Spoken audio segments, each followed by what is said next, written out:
Hebreus, capítulo 12. Assim, nós temos essa grande multidão de testemunhas ao nosso redor.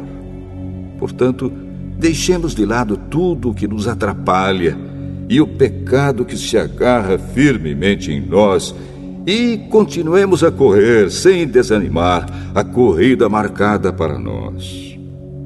Conservemos os nossos olhos fixos em Jesus, pois é por meio dele que a nossa fé começa, e é ele quem aperfeiçoa essa fé. Ele não deixou que a cruz fizesse com que ele desistisse.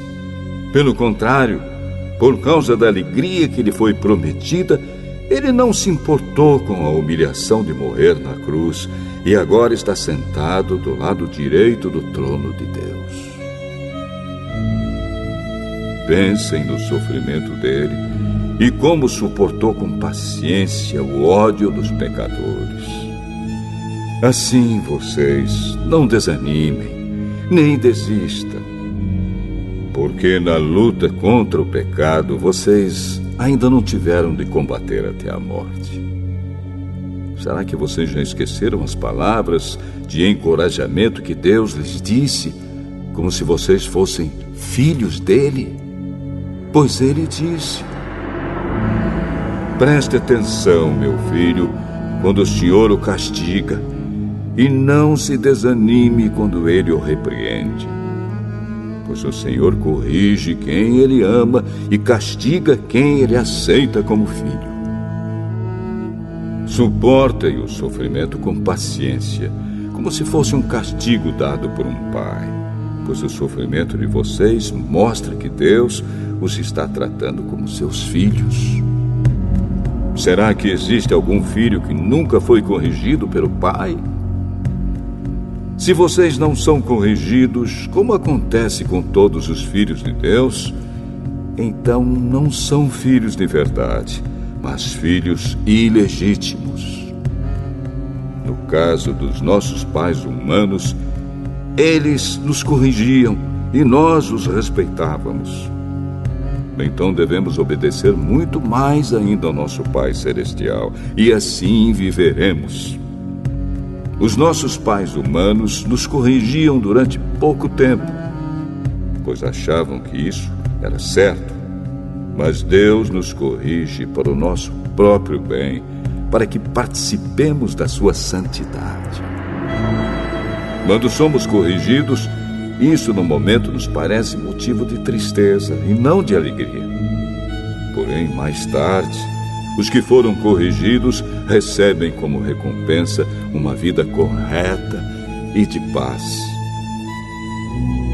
Portanto, levantem as suas mãos cansadas e fortaleçam os seus joelhos enfraquecidos. Andem por caminhos aplanados, para que o pé aleijado não manque, mas seja curado. Procurem ter paz com todos e se esforcem para viver uma vida completamente dedicada ao Senhor, pois sem isso ninguém o verá. Tomem cuidado para que ninguém abandone a graça de Deus. Cuidado para que ninguém se torne como uma planta amarga que cresce e prejudica muita gente com o seu veneno. E tomem cuidado também para que ninguém se torne imoral ou perca o respeito pelas coisas sagradas, como Esaú, que por causa de um prato de comida vendeu seus direitos de filho mais velho. Como vocês sabem, depois ele quis receber a bênção do seu pai, mas foi rejeitado porque não encontrou um modo de mudar o que havia feito, embora procurasse fazer isso até mesmo com lágrimas. Vocês não foram como o povo de Israel. Vocês não chegaram perto de alguma coisa que se pode tocar, como o Monte Sinai com seu fogo destruidor, a escuridão e as trevas, a tempestade, o barulho de trombeta e o som de uma voz. Quando os israelitas ouviram a voz, pediram que ela não dissesse mais nada pois eles não podiam suportar a ordem que dizia: até um animal, se tocar o monte, deverá ser morto a pedradas.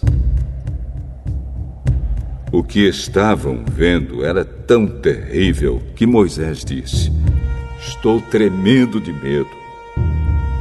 Pelo contrário, vocês chegaram ao Monte Sião e à cidade do Deus vivo, a Jerusalém celestial com seus milhares de anjos. Vocês chegaram à reunião alegre dos filhos mais velhos de Deus, isto é, daqueles que têm o nome deles escrito no céu. Vocês chegaram até Deus, que é o juiz de todos, e chegaram também aos espíritos dos que são corretos e que foram aperfeiçoados. Vocês chegaram até Jesus, que fez a nova aliança e que borrifou o sangue que fala de coisas muito melhores do que o sangue de Abel. Portanto, tenham cuidado e não recusem ouvir aquele que fala. Aqueles que recusaram ouvir a pessoa que entregou a mensagem divina na terra não puderam escapar. Por isso, muito menos escaparemos nós se rejeitarmos aquele que lá do céu nos fala. Naquele tempo, a voz de Deus fez com que a terra estremecesse. Mas agora ele prometeu isto: mais uma vez farei com que trema não somente a terra, mas também o céu. As palavras "mais uma vez" mostram bem que as coisas criadas serão abaladas e mudadas, para que as que não podem ser abaladas continuem como estão. Por isso, sejamos agradecidos, pois já recebemos um reino que não pode ser abalado. Sejamos agradecidos e adoremos a Deus de um modo que o agrade, com respeito e temor. Porque, na verdade, o nosso Deus é um fogo destruidor.